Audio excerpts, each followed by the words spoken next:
నమస్కారం. సింగం టీవీకి స్వాగతం. ఎప్పుడు సంపద కలిగిన అప్పుడే బంధువురు ఒత్తురద్రి ఎట్లన్నన్ తెప్పలుగా చెరువు నిండిన కప్పలు 10,000 చేరు కదరా సుమతి. పాపం సుమతి శతకారుడు చాలా గొప్ప సత్యమే చెప్పాడు. నిన్నగాక మొన్న ఎయిర్పోర్ట్కి వెళ్ళాను, ఏదో పనుండి. అక్కడ పాపం కేటీఆర్ ఒక్కడే వస్తూ ఉంటే ఆశ్చర్యం వేసేసింది. ఏమిటిరా ఈ అధికారం యొక్క మహిమ! మామూలుగా కేటీఆర్ అలా కనిపిస్తాడా? ఎప్పుడు మంది మార్బలంతో అసలు చుట్టూ కోలాహలము. ఓ అలాంటిది చాలా పక్కన ఎవరో ఒకే ఒక వ్యక్తి ఉన్నట్లున్నాడు. అలా చాలా ఇదిగా వస్తున్నాడు. చెల్లి కవితని ఢిల్లీలో ఈడీ వాళ్ళు పట్టకపోయినారు కదా, అక్కడికి పోయి చేసిన తర్వాత మిగతా విషయాలన్నీ కూడా సరిచూసుకోవడం కోసం చూసి మళ్ళీ వచ్చినట్టున్నాడు హైదరాబాద్కి. చాలా ఆశ్చర్యం వేసేసింది. కేటీఆర్ పరిస్థితి ఇలా ఉంటే ఇక కేసీఆర్ పరిస్థితి ఎలా ఉండాలా? అసలు ఊపిరి అందక ఉక్కిరి బిక్కిరి అవుతున్నాడా అనేటువంటిది అనిపిస్తోంది. ఎందుకంటే ఇటు కూతురు కవితమ్మ అరెస్టు, 2 పార్టీలోని ఎంపీలు ఎమ్మెల్యేలు. ఎందాక నేను చెప్పిన పద్యం ఉంది కదా, ఎప్పుడు సంపద కలిగిన అది ఎట్లన్నన్, విన్నారు కదా. అలాగ పార్టీలోని ఎమ్మెల్యేలు ఎంపీలు అటు కాంగ్రెస్లోకి ఇటు బీజేపీలోకి ఒకే మోపన దూకుతూ ఉంటే పార్టీ ఖాళీ అయిపోయేటువంటి పరిస్థితి వస్తే ఏం చేయాలా అనేటువంటిది చాలా బాధాకరమైనటువంటి సిచ్యువేషను ఇది. ఎందుకంటే మొఘల్ ఆలంపన లాగా బతికినటువంటి కేసీఆర్కి ఇది రాకూడనటువంటి కష్టమే. కానీ ఇక ప్రపంచంలో అన్నీ తప్పవు కదా. ఎందుకంటే ఒకప్పుడు చంద్రశేఖరుడు అంటే ఏంటి? శివుడు. చంద్రశేఖరుడు, చంద్రుణ్ణి శిఖలో కలిగినటువంటి వాడు చంద్రశేఖరుడు. అంటే శివుడు చుట్టూరా ప్రమదగణాలతోటి, నంది భృంగితోటి కూడినటువంటి ప్రమదగణాలతోటి ఉండేటువంటి అత్యంత వైభవంగా ఉండేటువంటి కేసీఆర్ ఇవాళ పాపం పరిస్థితి చూస్తుంటే ఏం బాగలే. అయితే వీటిల్లో ఒక చిన్న ఆసక్తికరమైనటువంటి పరిణామం ఒకటి కనపడతా ఉంది. మన రాష్ట్రంలో బహుజన సమాజ్ పార్టీ అధ్యక్షుడిగా ఉన్నటువంటి మాజీ ఐపీఎస్ ఆఫీసర్ ప్రవీణ్ కుమార్ ఉన్నాడు కదా, ఆయన అకస్మాత్తుగా ఏనుగు దిగేసి, ఏనుగంటే వాడు పార్టీ గుర్తులేండి, అంటే ఏనుగు రాజీనామా చేసేసి పార్టీకి రాజీనామా చేసేసి బీఆర్ఎస్లో చేరిపోయినాడు. బీఆర్ఎస్ పార్టీలో ఉండేటువంటి వాళ్ళు, అదే కూడా కాకుండా రాష్ట్రంలోని ఇతర రాజకీయ పార్టీలు వాళ్ళందరూ కూడా ఈ పరిణామం చూసి చాలా ఆశ్చర్యపోయేటువంటి పరిస్థితి. ఈ పార్టీలో నుంచి ఎంపీలు ఎమ్మెల్యేలు వీళ్ళందరూ కూడా పార్టీని వీడి అటు బీజేపీ వైపు ఇటు కాంగ్రెస్ వైపు పోవడం అనేటువంటిది చూసి ఈ పరిణామాలన్నీ కూడా వచ్చే లోక్సభ ఎన్నికలలో పార్టీ విజయ అవకాశాలను బాగా దెబ్బతీస్తాయనేటువంటి ఉద్దేశంతో అప్పుడు కనుక కురుక్షేత్ర సంగ్రామంలో కనుక పాండవులందరూ కూడా భీమసేనుడి చేత ఆయన కొడుకు అయినటువంటి ఘటోత్కచుడిని పిలిపిస్తారు. భీమసేనుడు కొడుకు ఘటోత్కచుడు రాక్షసుడు, మాయాయుద్ధం చేయడంలో అత్యంత నిపుణుడైనటువంటి వాడు. బిడ్డ ఘటోత్కజ అని పిలవగానే తండ్రి అంటూ ప్రత్యక్షమవుతాడు ఘటోత్కచుడు. అయితే ఘటోత్కచుడి గురించి అప్పటిదాకా కౌరవులకు ఎవరికి తెలియదు. అట్టనే ఈ ప్రవీణ్ కుమార్ను కూడా కేసీఆర్ ఇప్పటిదాకా ఎవ్వరికీ తెలియకుండా దాచిపెట్టినట్లుగా బాగా విశ్వసనీయ వర్గాల ద్వారా తెలుస్తుంది. ఎందుకంటే ఇతను ఐపీఎస్ ఆఫీసరు.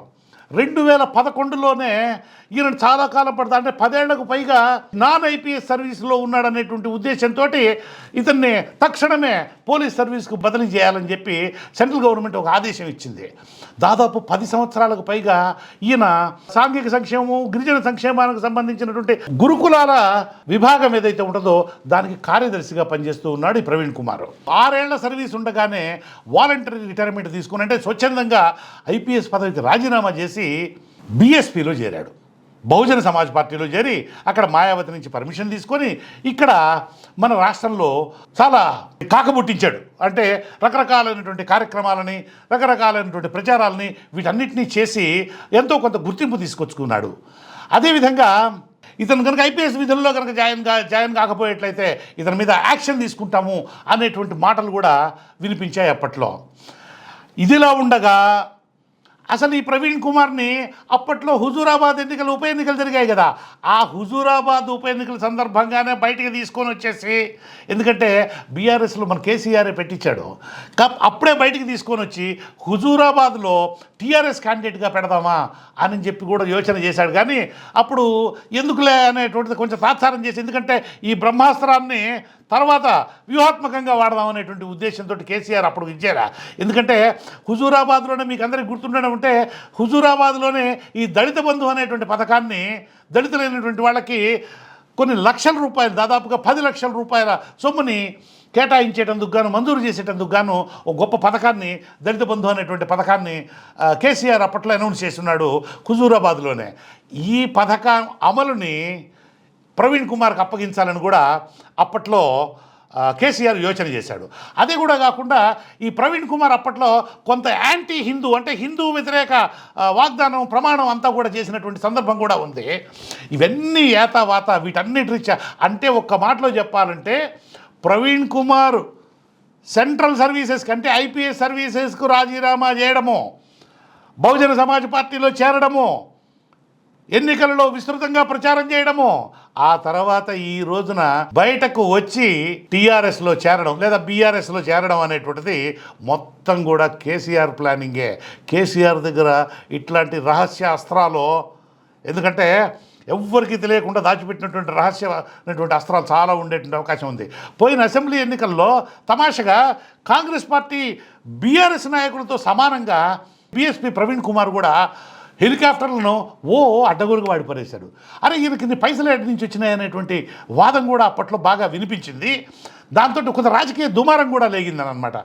ఏతావాత ఇప్పుడు ఈ ప్రవీణ్ కుమార్ని రంగంలోకి దించడం ద్వారా రాబోయేటువంటి, అంటే మరొక 2 నెలల్లో జరగబోయేటువంటి లోక్సభ ఎన్నికలలో, అంటే తెలంగాణలో జరగబోయేటువంటి లోక్సభ ఎన్నికలలో దళితుల ఓట్లను సంఘటితం చేసుకొని ఆ మొత్తాన్ని ఇటు టీఆర్ఎస్ వైపు లాక్రావడం కోసం ప్రవీణ్ చాలా కీలకమైనటువంటి పాత్ర పోషిస్తాడు అనేటువంటి ఉద్దేశంతో ప్రవీణ్ కుమార్ని ఇప్పుడు రంగంలోకి దించినట్లుగా తెలుస్తూ ఉంది.